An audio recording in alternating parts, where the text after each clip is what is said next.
Hello everyone and welcome to the Viper's Times. As you can see, I've taken the liberty of pre-recording this presentation so it is actually comprehensible.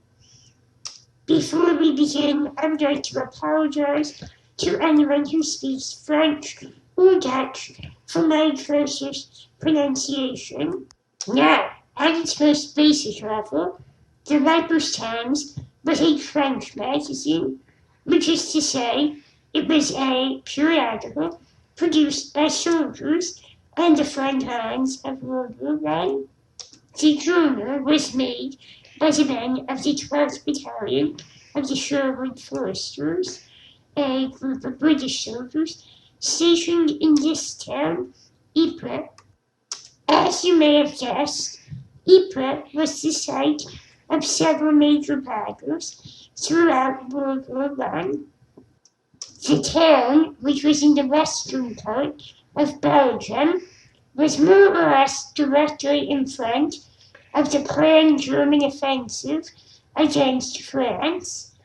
Later, when this offensive failed, the town became of significant strategic importance to both sides. As a result, when the 12th Battalion was stationed in Ypres, which they called Vipers, they were placed in some of the hardest, most grueling combat of the Western Front.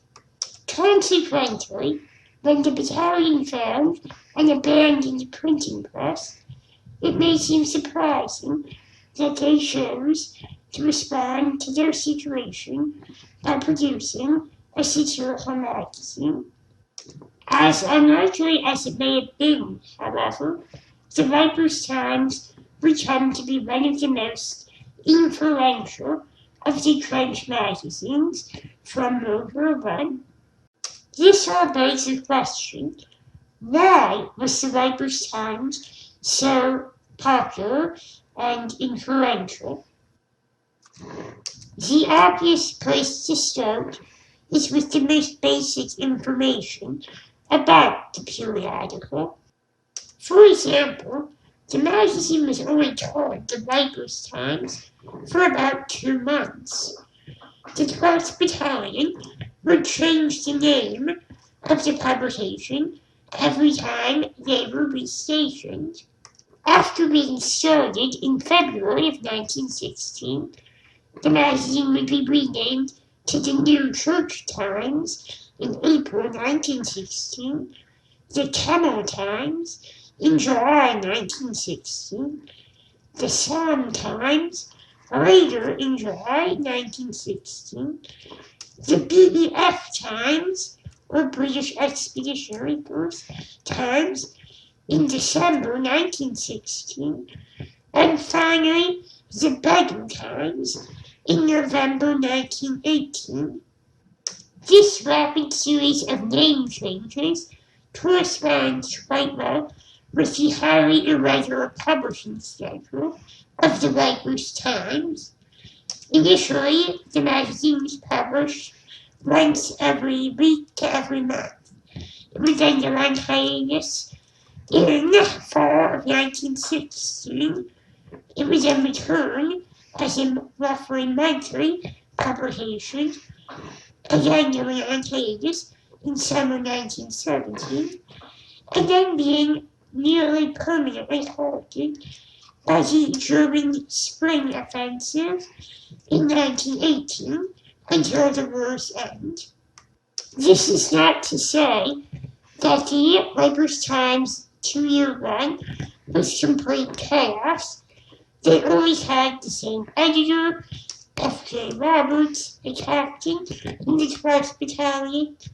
They always had the same publisher, namely the 12th Battalion. They always published in the same language, namely English, and they even maintained the same price of 1 franc per issue, although admittedly there was some variation in this at the beginning. Unfortunately, this information does not exactly answer our first question. Consequently, if we truly want an answer, we'll have to look at the first issue. Volume 1, number 1 of the paper was not exactly an impressive sight to look at.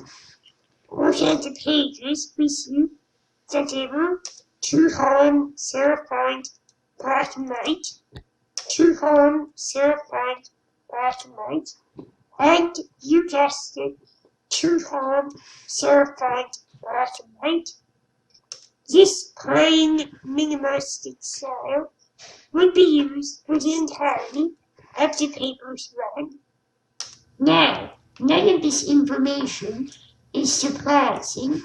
The paper was, after all, being produced in a war zone.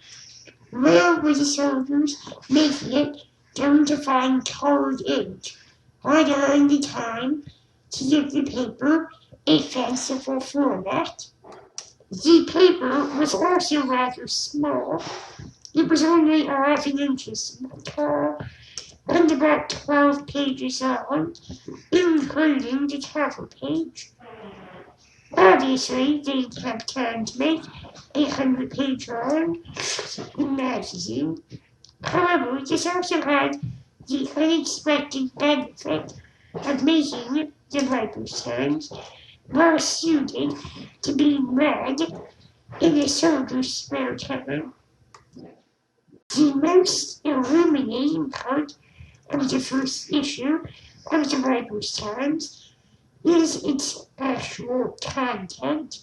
Unlike most magazines, the Viper's Times contains neither advertisements nor illustrations. Instead, the content falls into roughly 3 categories that we have defined. The first are so-called full pieces. While the short nature of the paper does not allow truly long articles, there are several comparatively longer articles, which is to say they're about half a page long. Next, there are so-called fake advertisements. Although the Viper's Times did not have real advertisements, the soldiers writing it often included spoof advertisements mocking their situation. Finally, there are so-called small snippets. This last category consists of articles that are in fact a collection of small paragraph-long snippets, often barely related. The full pieces of the Viper's Times are arguably the most accessible to the average civilian reader.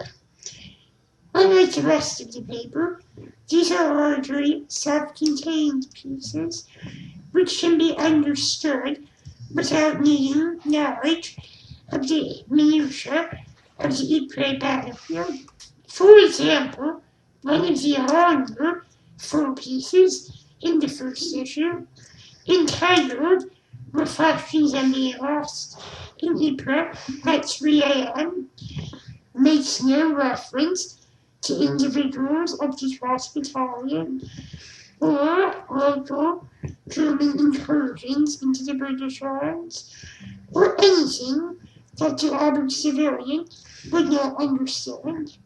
Combined with its ultimately patriotic conclusion, it is easy to see why such an article would draw the attention of outsiders.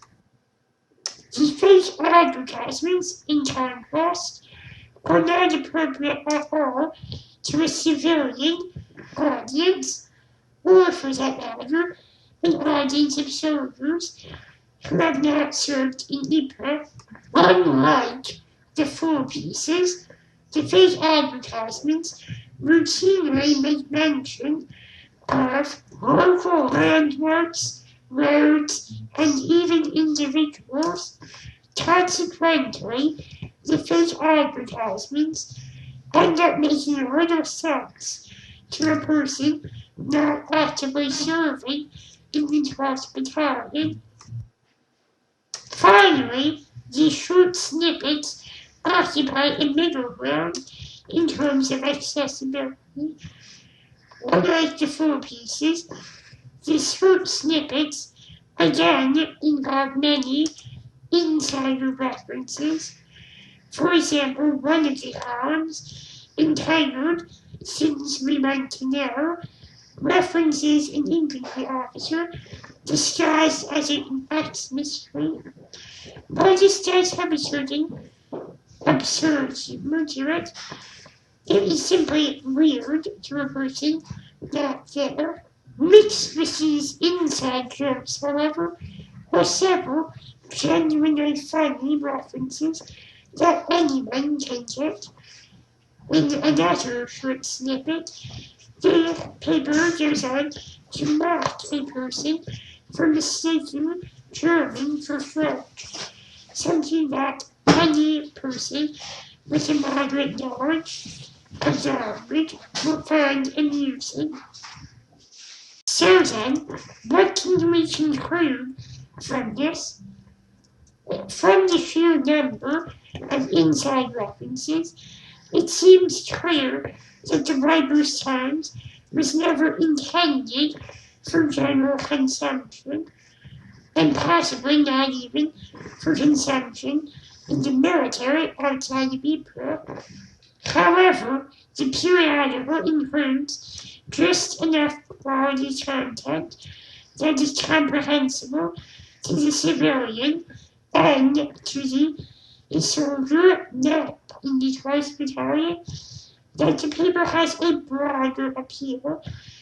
While largely unintentional, the Writers' Times reaches a middle ground in terms of targeted demographic that explains its extreme popularity. Now, where do we go from here? There are a few questions that we would like to further explore about the Writers' Times. First, we would like to look for any political leanings in the content of the paper. Second, we would like to see if the content of the paper changes relative to the developments in the war. For example, if there's a change notable with the surrender of Russia or the entry of America. Finally, we would like to see what role censorship played in the paper's development. Any questions?